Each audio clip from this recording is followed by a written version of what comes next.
In this video, we'll be taking a look at how we can save out our toolpaths from Vectric Spark. This is the last step in the process where you take the toolpaths within the software and you save them out using a post processor, which is a small file that converts the toolpath into an output format that your machine controller can understand. That means that compatibility is dependent on you selecting the appropriate post processor for your machine. And we're currently looking at where we're looking to get to within this tutorial, the Save Toolpaths form. So we're going to start instead by opening an existing file. And we'll just select our widget tutorial file there. And the first thing that we're going to want to do before looking to save anything out is to make sure that we've thoroughly inspected the toolpaths within the software preview. This is a crucial opportunity to check over the toolpaths to make sure that they're saving out as expected and that there are no potential machining issues to watch out for. So we'll do that by heading over to the Expand Toolpaths pane. As you'll see in this file, we've got a selection of pre-calculated toolpaths. So they're all using different tools. Got a 1/4 inch end mill, 90° V-bit, 60°. And now I've got those created, all that's left to do is to head over to the Preview Toolpaths tab so that I can check these over in the simulation prior to saving out. So I'll just run the simulation quickly. And that's brilliant. That's exactly as I expected. Everything's looking to have cut to the expected depths. There's no potential machining issues. So I'm happy with that now. And I can head over to the Save Toolpaths tab to get these saved out. The first thing that you'll notice when you do this is that the top section of the form stays the same with the toolpaths list across these three view tabs. And the top section of the Save Toolpaths form is just about how you would like to save out the toolpaths. So we will come to that in a second, but more crucial to your machine is the post processor that you're going to use to save out the toolpaths. So I've just pulled up the divider there just to give me a wider view of the Save Toolpaths section of the form, and that's just compressed the toolpaths list slightly. So as mentioned, the post processor is a small program that takes the X, Y, and Z moves from the path in the software and it converts them into format that your controller will understand, and also includes any proprietary commands for any hardware your machine might have. So the absolute best way to ensure that you're using the most appropriate post for your machine is to use our machine configuration management system within the software. This includes a number of machines that you can search through and select from, which include verified post processors. Don't worry though if your machine's not included in this list, as you also have the ability to add custom machine configurations and add post processors that can be obtainable from the machine supplier or manufacturer. So there are solutions for the vast majority of commercially available CNC milling machines. For the scope of this tutorial though, and how it relates to the saving out of your toolpaths, we'll just go through the machine section of the form here. So you'll see that I've already added a couple of generic machine configurations. So we've got desktop and large. To the right of this, there's an edit button. And if we click this, it opens up into the machine configuration management form. So this just includes some basic machine information that you can use to identify specific machines if you've got access to multiple. The dimensions, and down at the bottom, you'll see the associated post processors where you can populate the list of post processors that you know to work with that specific machine. So again, for demonstration purposes, I've just used our generic Gcode post processor here. So we'll just close out of that form. Underneath the machine dropdown, we've got the post processor dropdown. So the process is you select the machine that you're going to be using to cut out your job, and then from the available post processors, we can select from those associated posts the most appropriate post processor for the job that you're looking to cut. It is worth mentioning at this point though that before you take the time to set up your machine configuration, the software will prompt you when you first go into the Save Toolpaths form that you've got no associated post processors. It'll also populate the full database of post processors in the drop-down form. So it's a really handy thing to get that set up soon after you start using the software. So please do use the machine configuration guide tutorial to guide you through this process. It'll also enable you to select from the associated posts for any particular machine a default post processor, so that as soon as you go into the Save Toolpaths form, that will be the one that's selected. So now that we've covered the machine section and the post processor section of the form and how it relates to the machine configuration, we can go back up and look at how we'd like to save out our toolpath in. So the first option you'll see at the top of the form is selected toolpath. So this relates to the toolpaths that you've got selected in the list. So if we click on the headers, we'll see that they're highlighted, and that means that that's the currently selected toolpath.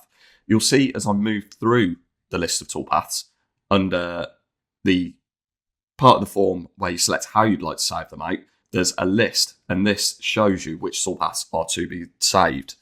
So with selected, we're only ever seeing one single toolpath. So we move from pocket, drill, text profile, and you'll see that the tool and tool number is listed. The next option is saving visible toolpaths to one file. So there's a difference between a selected and a visible toolpath.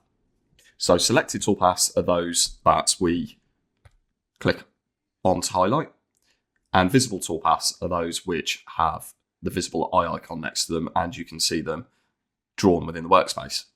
Using this option means that we can have multiple toolpaths to save out. However, as Spark doesn't support automatic tool changing, it does require that any toolpaths that you save out together use the same tool and tool number. You'll see that there's an error message underneath because the two toolpaths that I have selected to save here, so hatch profile and profile cutout, which are both visible, one using a 60-degree V-bit and one using a 1/4-inch end mill, are both using different tools. So the error says that the visible toolpaths use different tools and the selected post does not support tool changing. If we instead select two tools which do use the same tool and make these visible instead, we'll switch off the hatch profile and profile cutout, you'll see that it does then list those two toolpaths showing the same tool and tool number. So this is also an important thing to remember. If you've got two tools that you have the same tool geometry for, but you've got the wrong tool number within the tool database, then that will prevent you saving them out. For more information on this with tool management and setting the tool numbers, please do refer to the tool database guide tutorial available in the related videos section. The last option in the list is saving visible toolpaths to multiple files. So this will take all visible toolpaths within our list and it will save them out to different files, different separate files. So if I just go ahead and make all my toolpaths visible, can use the show all button at the top instead of doing each one individually, we'll see that all of our toolpaths are represented in the to be saved list. So if we were then to click Save Toolpaths, we'd end up with 5 individual files for each toolpath. You'll also see another option, Group Where Possible, underneath this. And there's a toggle switch for that just to the right. So this will take a full list of visible toolpaths, and for any two or multiple toolpaths which share the same tool number and tool geometry, it will choose to save those to one file to then be run as a single program on your machine. If the post process that you're using also includes a new section segment, this will mean that any spindle speed changes that you make across those two toolpaths will also be applied. So those are the 3 options for how you'd like to save out your toolpaths. So we'll just use the first selected toolpath, and that'll be the pocket. And we'll go ahead, we've got our Gcode inch post processor selected, and we'll just use this button at the bottom of the form, Save Toolpaths, to then save out that selected toolpath. We'll just leave that with the suggested name pockets, it's just taking the toolpath name, and we'll click Save. So if I just show you quickly where that's saved out to, just go into Finder, you'll see I've saved it to the tutorial files folder that I'd already set up, and it's been named pocket.tap, and we've got our .crv file there to open up later for edits and resaving the toolpaths. So another thing that you'll notice is the file extension. So you'll see that we've got pocket.tap, and this is actually dictated by the file extension that the post processor is set up to save out in. So it is possible to create a post processor to save out to different file extensions because different machine controllers expect different formats. If we instead choose to use the visible toolpaths to one file, we'll just select those 2 toolpaths that use the same tool just for demonstration purposes, and we'll save these out to the same location. We'll click Replace because the software is notifying you that it's saving out the same toolpath. We then take a look at these instead. We can see that it's been named with the title of the first toolpath in the list. So what if we wanted to change the name of that? Well, if we go back into the software and click to save out again. Using the normal options in the file dialog that appears, we can assign a different name. So if we just type drill and pocket, that'll just remind me that that's two toolpaths in one. Select the same folder and click save.